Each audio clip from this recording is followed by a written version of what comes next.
Channel. आज हम बात करेंगे IC 85 री इंश्योरेंस में burning cost, pure burning cost के बारे में पढ़ेंगे।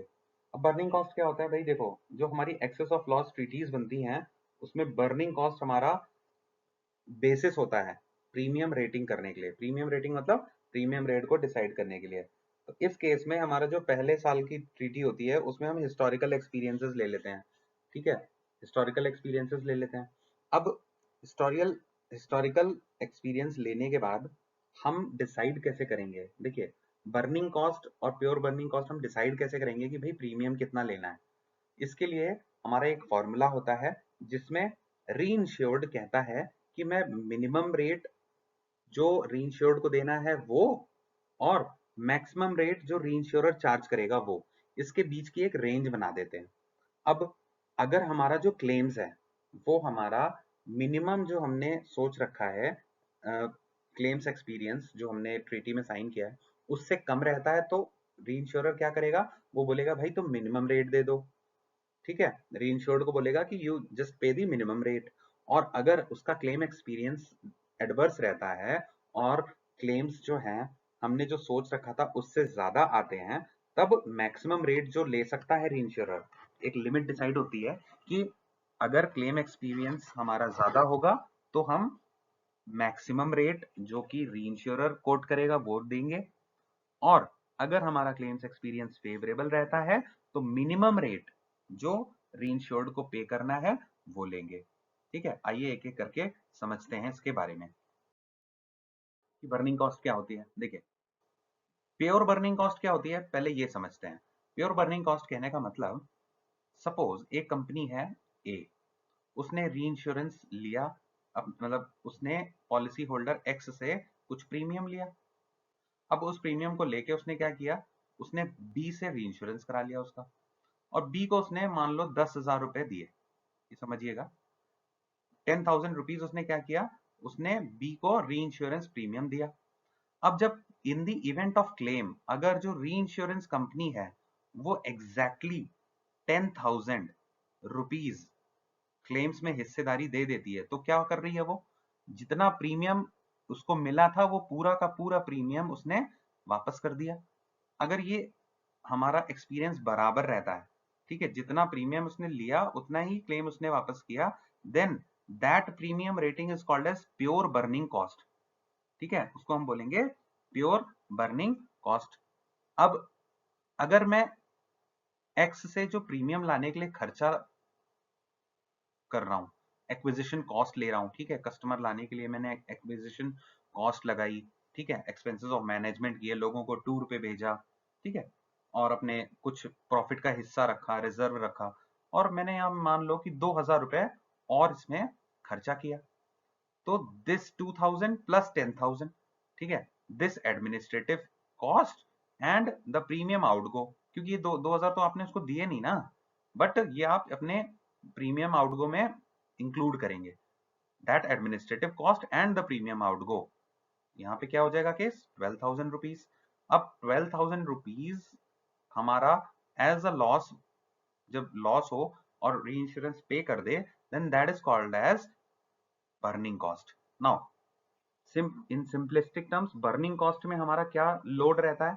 हमारा एक्विजिशन कॉस्ट लोड रहता है, एक्सपेंसेस ऑफ मैनेजमेंट रहता है।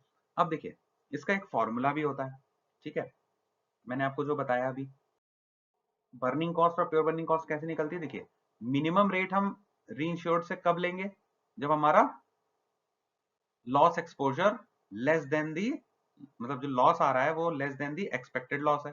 ठीक है, एक्सपेक्टेड लॉस से अगर कम है तो मिनिमम रेट लेगा भाई री इंश्योर्ड से। और अगर हमारा लॉस मान लो 10,000 का लॉस हमने एक्सपेक्ट किया था और लॉस आ गया 20,000, तब क्या होगा? तब जो भी मैक्सिमम रेट जो चार्ज कर सकता है री इंश्योरर वो चार्ज किया जाएगा। ठीक है, ये मैंने आपको एक्सप्लेन कर ही दिया था। बर्निंग कॉस्ट और प्योर बर्निंग कॉस्ट में अगर लॉस एक्सपीरियंसेस लोअर है मिनिमम रेट से, तो रीइंश्योर्ड पे करेगा मिनिमम रेट ऑफ प्रीमियम। अगर लॉस एक्सपीरियंस ज्यादा है मैक्सिमम रेट से, तो रीइंश्योरर क्या करेगा? कलेक्ट करेगा मैक्सिमम रेट। अब देखिए, इसको हम, हमारी जीएनपीआई, इसको हम बोलते हैं ग्रॉस नेट प्रीमियम इनकम। हमें साल की शुरुआत में ये जीएनपीआई एक रेंज बतानी होती है। सपोज कंपनीज बताती हैं कि हम 100 करोड़ का क्रॉस नेट प्रीमियम करेंगे, इसके हिसाब से आप क्या करते हो, बर्निंग कॉस्ट निकालते हो।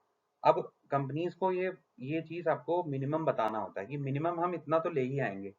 अगर कंपनी 100 से ऊपर लेके आती है, ठीक है, 100 से मान लो 100 से 200 करोड़ ले आया प्रीमियम उसने, तो क्या हो गया, बर्निंग कॉस्ट परसेंटेज में लगनी होती है, तो डिपॉजिट प्रीमियम इसको कहते हैं हम।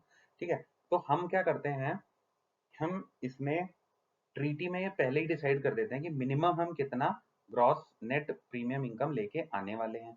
उसके बाद प्योर बर्निंग कॉस्ट के लिए जो फॉर्मूला होता है, इसमें हम लोडिंग लगाते हैं। ठीक है, बर्निंग कॉस्ट के लिए जो फॉर्मूला होता है उसमें हम लोडिंग लगाते हैं। लोडिंग हम लगभग 25 से 30% की लगाते हैं।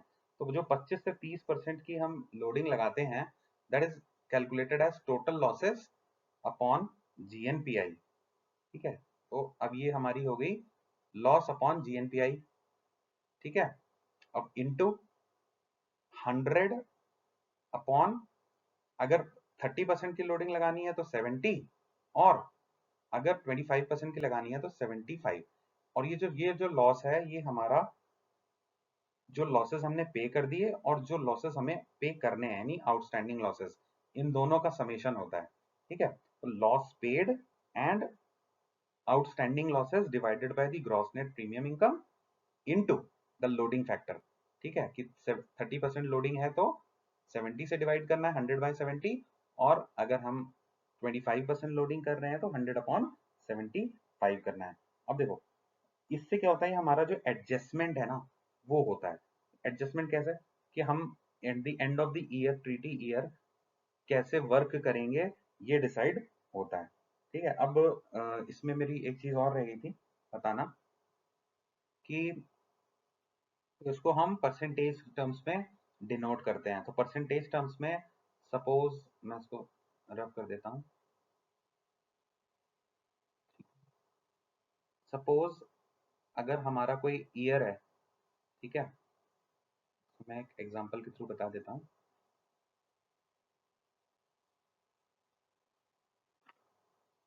2000 मान लो 6 है, ठीक है, तो 2006 में अगर हमारा ग्रॉस नेट प्रीमियम से 40 करोड़ है, ठीक है, और हमारे 5 क्लेम्स आ गए, और उन 5 क्लेम्स में अगर हमारा 40 लाख रुपीज का री इंश्योरर ने पेमेंट कर दिया, ठीक है, री इंश्योरर ने पेमेंट कर दिया 40 लाख का, तो 40 लाख का 40 करोड़ कितना परसेंटेज होता है, मतलब 40 करोड़ का 40 लाख कितना परसेंटेज होता है, that is the burning cost. ठीक है, बर्निंग कॉस्ट, बर्निंग कॉस्ट मतलब क्लेम्स पेड। ठीक है, कितना क्लेम्स आपने पे कर दिया और कितना आपका जीएनपीआई है। तो 40 लाख यहाँ पे आपका क्लेम्स पे हो गया है, और जीएनपीआई आपका 40 करोड़ है। ठीक है, 40 करोड़ है, और इनटू जो भी लोडिंग फैक्टर लगेगा, वो लोडिंग फैक्टर आपको न्यूमेरिकल अगर आता है तो उसमें मेंशन रहेगा कि 30% है या 20% है। ठीक है, इस पे आपका एक न्यूमेरिकल आएगा, वो आप देख लीजिएगा, है ना। बुक में नहीं अगर मिलेगा तो मैं आपको न्यूमेरिकल जब सीरीज कराऊंगा तो उसमें अलग से करा दूंगा। This is very important as per exams point of view. ठीक है, 2 बार क्वेश्चन आया हुआ है इससे, तो मैंने सोचा इसको मैं कवर कर लेता हूँ बर्निंग कॉस्ट की वीडियो अलग से बना के। So thank you for watching this video, and I hope this will help you in some or the other way.